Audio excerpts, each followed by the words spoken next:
Hallow asxaabta, ma aaminsan tahay mucjisooyinka ama sheekooyinka cajiibka ah?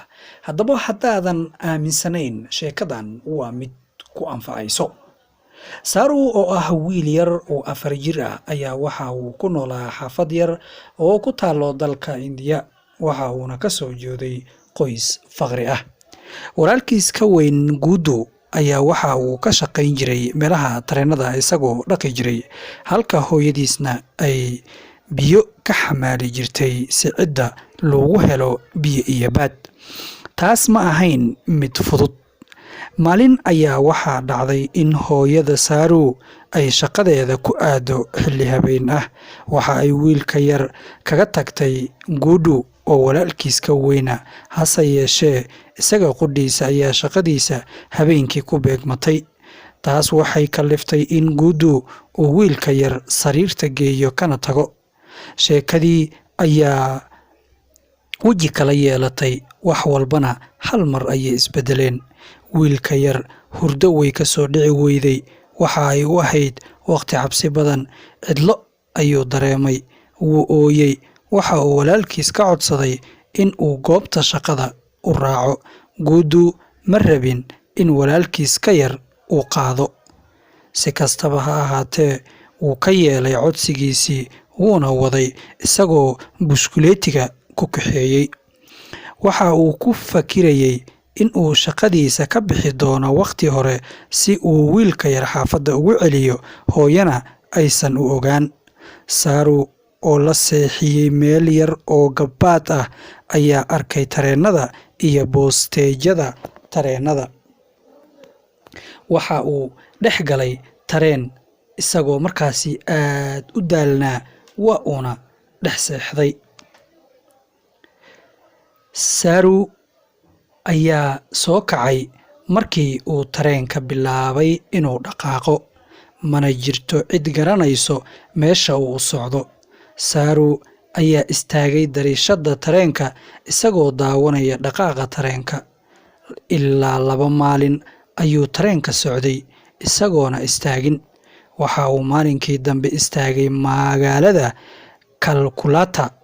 Magaalada aad ayay uga duwan tahay xaafaddii uu ku soo koray. Saru waa uu ka wareeray xaalka, meesha uu joogana waa uu garan waayey. Saru ma yaqaana meesha uu joogo, waxa uu sameeyana iska badaa. Waxa uu bilaabay inuu raadiyo dadkii uu ka yaqaanay xaafaddiisa, hase yeeshee cidna ka garan maayo meesha, oo dadkii meesha joogay iyaguba garan maayaan cunuga yar. Qof walbana hawshiisa ayuu raacay, waxayna u arkeen inuu yahay cunug yar oo tuugsanayo. Maalintii cunuga yar aad ayuu u yaaban yahay, mana garanayo waxa uu sameeyo.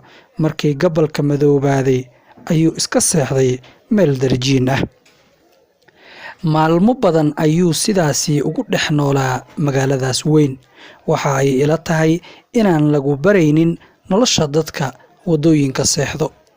Mar uu yimid carruur ku nool xaaladahaas ayaa waxaa dhacday in dad aan la aqoon kaxeeyaan dhammaan carruurtii, kuwaasoo ku aruuriyey gaariyo.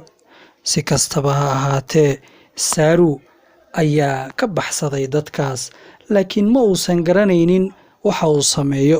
Waxa uu la yaabnaa dadka faraha badan iyo magaalada weyn. Maankiisa ayay ka weynaatay. Saru maalin maalmaha ka mid ah waxaa soo wajahday gaajo daran. Waxa uu soo ag fariistay waddo uu u dhow maqaayad raashin laga cuno. Isla markiiba daaqadda ayuu wax ka dhex arkay nin qadaynayo. Isla markiiba niyadda waxa uu gashtay in uu isaga yahay qofka wax cunayo. Gacantiisu ayuu afka gashtay isagoo ka soo qaadayo inuu cunayo. Saru ayaa aad niyadda u geliyey cuntadaas. Ninkii raashinka cunayay ayaa dareemay in uu wiilka yar fiirinayo oo aad ugu maqan yahay. Ninkii ayaa weydiiyey Saru waxa uu keligiis ka sameynaya waddada iyo qoyskiisa meesha ay joogaan. Wax jawaaba ma uusan helin ninkaas, sababtoo ah wiilka aad ayuu u yaraa. ninkii ayaa Saaru u kaxeeyey meelaha lagu xanaaneeyo agoonta. macquul ma aysan ahayn inuu helo waalidkiis, sababtoo ah ma uusan awoodin inuu wax qoro ama aqriyo. waxaa intaas sii dheer, ma uusan xasuusan karin magaca xaafadiisa. kadib markii laga guul daraystay in la helo waalidkiis, Saaru waxaa loo aqoonsaday inuu yahay agoon aan dad lahayn. laakiin nasiibkiisa oo u diyaariyey hadiyad cajiib ah, wiilkan yar ee Hindiga ah. lamaane Australian ah ayaa arkay sawirka wiilkan yar, waxa ay go'aansadeen inay korsadaan ilmana ka dhigtaan. waxa ay u qaadeen Australia. guri weyn iyo cunto fiican iyo waalid wanaagsan ayaa sugayo. nolosha Australia waa mid cajiib ah. iskuul, saaxiibo, waxa uu la soo koray caruur barwaaqo ku soo kortay. wax walba ayuu gadan karay. waxa uu dhammaystay waxbarashadiisii kollejka. waxa uu waday gaariyaasha ugu qaalisan dalka. laakiin mar walba xaafadiisii yarayd ma uusan hilmaamin sida hooyadiis iyo walaalkiis ka weyn. waxaa qolkiisa jiifka ku jiray qariirada Hindiya, taas oo mar walba fiirsan jiray. wiilka waxa uu la yaaban yahay wixii ku dhacay hooyadiis, in ay weligood kulmi doonaan ama ay aqoonsan doonto. waqti badan ayaa ka soo wareegatay, markastana waxa uu ku hanweynaa in uu la kulmo familkiisa islamarkaana habsiiyo. intii uu kollejka ku jiray, maalin kasta waxa uu fiirsan jiray qaaradda Hindiya, isagoo waqti badan gelin jiray, isagoo isku dayay inuu arko waxa uu garanayo soona xasuusto. dhammaan wadooyinka laga raaco tareenka ayuu markaasi daawan jiray. in ka badan 10,000 oo station ayaa ku taala Hindiya. xoogaa kadib, riyadiisii iyo nasiibkiisii ayaa rumoobi doono. waxa uu ku arkay maabka sawirro uu soo xasuustay, sida buundooyin, webiyo iyo warshada ay hooyadiis ka shaqayn jirtay. xaafadda ayaa lagu magacaabi jiray Geensha. isagoon ka labalabayn ayuu aaday dalka Indiya, gaar ahaan xaafadiisii oo sanado badan uu sugayay. waxa uu yimid dalka Indiya markii ugu horeysay isagoo qof weyn ah.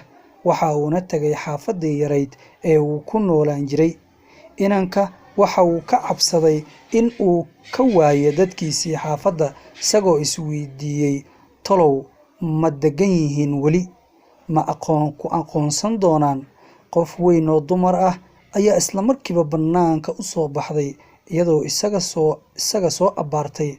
hab ayay siisay si weliba farxad leh ay ku dheehan tahay. ma uusan fahmin qofka ay tahay, hase yeeshee qofkii ayaa hooyadiis noqotay. isla markiiba way aqoonsatay wiilkeeda inuu yahay qofka albaabka taagnaa.